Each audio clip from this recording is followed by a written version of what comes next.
Epcot is Walt Disney World's second largest theme park. It opened on October 1st, 1982, and is very loosely based on Walt Disney's very own experimental prototype Community of Tomorrow concept. That's where the name Epcot comes from.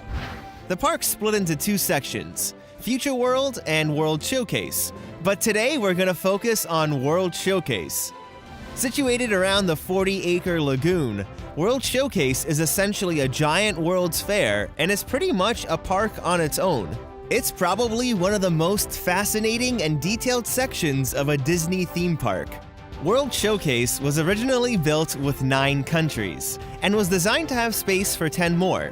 Well, since Epcot opened, they added Morocco in 1984 and Norway in 1988, leaving the park with 8 more plots of land.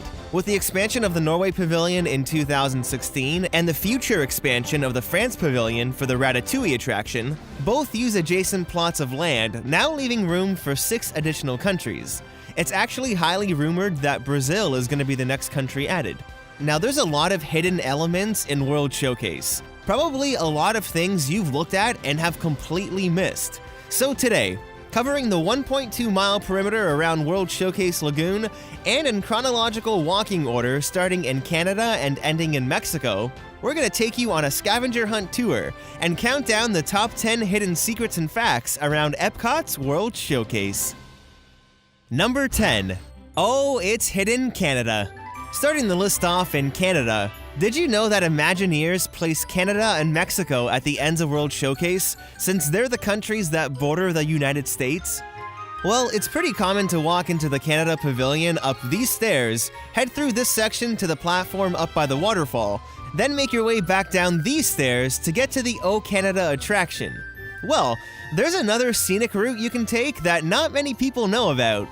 Staying to the right-hand side of the pavilion, you're gonna make your way past Victoria Gardens towards the Le Cellier Steakhouse. Then you'll find this not-so-hidden bridge, where at first glance, without reading that sign, you wouldn't really know exactly where it's gonna lead, but if you follow the path all the way through, it'll bring you up against the waterfall and lead you to the entrance of O Canada.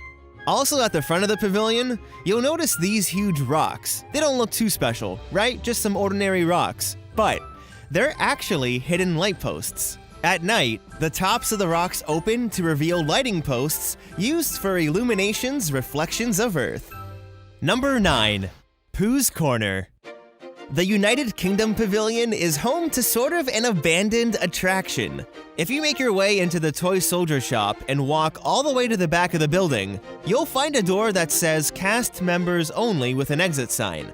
Well, if you peek inside, you'll notice this room is fully themed, and that's because this used to be the location for the Winnie the Pooh and Friends meet and greet.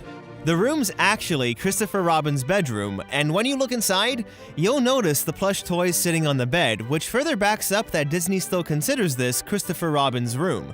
The meet and greet went away in 2016 as part of a set of entertainment cuts, and to our knowledge hasn't been used since. So unless you've wandered deep into the UK Pavilion, you probably would have never known this room was a thing. It's actually a shame though it's just sitting there now, but these little hidden spots are what make World Showcase so interesting. Number 8. The International Secret Entrance. Did you know that Epcot actually has 2 entrances to the park? Well, it's not too hidden or a big secret, but a lot of people don't know that International Gateway between the UK and France pavilions is another entrance to the park. It's also where you take the friendship boats to and from the Epcot Resort hotels, the boardwalk, and Hollywood Studios. This entrance is a lot less busy, so if it's convenient for you, definitely enter and exit through here. Now, this area is also symbolic because the small bridge across from International Gateway represents you crossing the English Channel, which actually separates the United Kingdom and France. You'll even notice that the scenery around the waterway changes to include some small boats, bikes, and even an easel with a French-style painting. Number 7. Illuminating Spots. Have you ever wondered where the best spots are to watch the fireworks during Illumination's Reflections of Earth? Well, there's really not a bad view anywhere around World Showcase Lagoon, but there are a couple hidden viewing spots that people overlook. The first is right here in France. There's a little hidden multi-level terrace by the water. A lot of people totally forget this area exists, and not only is it a great place to watch the fireworks, it's also a great quiet place to hang out and escape the crowds during the day. Next, in Japan, you'll find another great view on the second floor of this building here. It's not a huge area, so you might want to get there a bit earlier to grab your spot, but it offers some great picturesque views of the Japanese shrine and the fireworks. Number 6. An American perspective. We've spoken before about forced perspective. It's a trick Disney uses a lot to make things appear bigger than they actually are. You see it used in the Canada Pavilion on this building here, and on the Eiffel Tower in the France Pavilion. Now, in the American Pavilion, Disney actually uses forced perspective to make this building look smaller. Imagineers wanted you to be able to see it from across the lake, but if they used the actual scale of a building from the colonial period, it would have been too small. So they made the building 5 stories tall and then used forced perspective to make it look like it's only 3 stories. Just take a look at the size of those doors compared to the height of the people who are walking through them. And have you ever wondered why you need to go up a set of escalators to the second floor to get into the theater for the American Adventure attraction? Well, that's because the animatronics of the show are stored on giant platform stages under the audience. So they're actually on the first floor of the building, and that's why you need to be on the second. Number 5. German business. The Germany Pavilion always has a great atmosphere, filled with many little surprises. In the courtyard at the top of every hour, a wooden boy and girl ring the bell on the clock tower. But what a lot of people miss is the wooden rooster that also appears at the very top. Now, the pavilion doesn't have an attraction, but it was supposed to. If you head into the restaurant area, there's a mural that covers the back wall, and this is where the entrance of the Rhine River boat ride was supposed to be. The attraction was pushed to be built in the pavilion's Phase 2 stage and then was fully cancelled.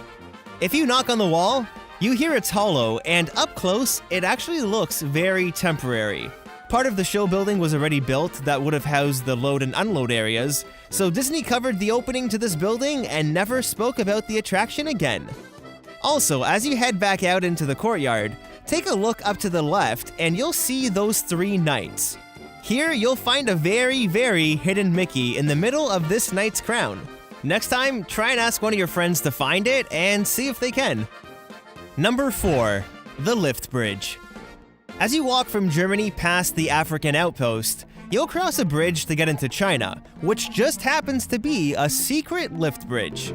Every day at some time between 4 and 5 p.m., the path between the outpost and China is temporarily closed, the bridge rises, and all the barges, including the 3-story tall and 350,000-pound globe, are brought into the World Showcase Lagoon to prepare for Illumination's Reflections of Earth. Now, you'll want to make sure you're on the outpost side to get a really good up-close view. You'll see just how massive these barges are and how intricate the fireworks setup really is. The entire process takes about 7 minutes, and then the bridge is lowered and it's back to business as usual. Number 3. Norwegian Grass. Now, this next little detail in the Norway Pavilion is going to require you to take a look up. Between the staff church and the bakery, which by the way has really good desserts, there's a sod roof that covers the seating area, and it's actually made of real grass. Until the late 19th century, it was common for log houses in Norway to have sod roofs. This kept the inside warm during the winter and cool during the summer. It's probably something you've completely glanced over many times because it kind of just blends into the landscaping. Now, because it is real grass, cast members part of Disney's horticulture team apparently climb onto the roof and cut the grass using hand clippers. If you look closely, you'll also see the sprinklers that are used to make sure the grass always stays looking as green as it can be. Number 2. A Mexican Fiesta. The Mexico Pavilion is surrounded by lush landscaping, some great entertainment, and a 36-foot tall Aztec pyramid. Now, once you're inside, you enter Plaza de los Amigos, which is themed to an outdoor twilight-lit Mexican village and marketplace. It includes views of a smoking volcano, another pyramid, a restaurant, and many shops. But have you ever wondered why the inside of the pavilion is themed to nighttime? Well, in Mexican culture, a marketplace like this during the day would hardly have anyone in it, since it would be a time of siesta. They'd be sleeping and there wouldn't be many people around. Because Epcot is a busy Disney theme park where there would constantly be a lot of people, they themed it to nighttime to represent the Fiesta atmosphere, which would explain why so many people were around the pavilion. Number 1. The Moroccan Twilight. Now, our tour of World Showcase is coming to an end, but between Mexico and Showcase Plaza, you get a great view of countries across the lake. When you're heading out of Mexico, if you stop right about here, you'll get a great view of the France and Morocco pavilions. But depending on the angle you view it from, you might have missed a little something. At just the right angle, the Twilight Zone Tower of Terror at Disney's Hollywood Studios can be seen disguised into the view of Morocco across the lake. The Tower of Terror was actually designed to blend into the architecture of the Morocco Pavilion, since it would cross the sightlines in World Showcase at this specific angle. And speaking of architecture, the King of Morocco actually sent his own craftsmen to carry out the paintings, carvings, and tile work found in the Morocco Pavilion. And it's also the only country sponsored by the government and not a corporation. And with that, we conclude our tour around the world. So, what's your favorite country in World Showcase at Epcot? Do you have any other little secrets and tips you want to share? Leave a comment down below and start a conversation.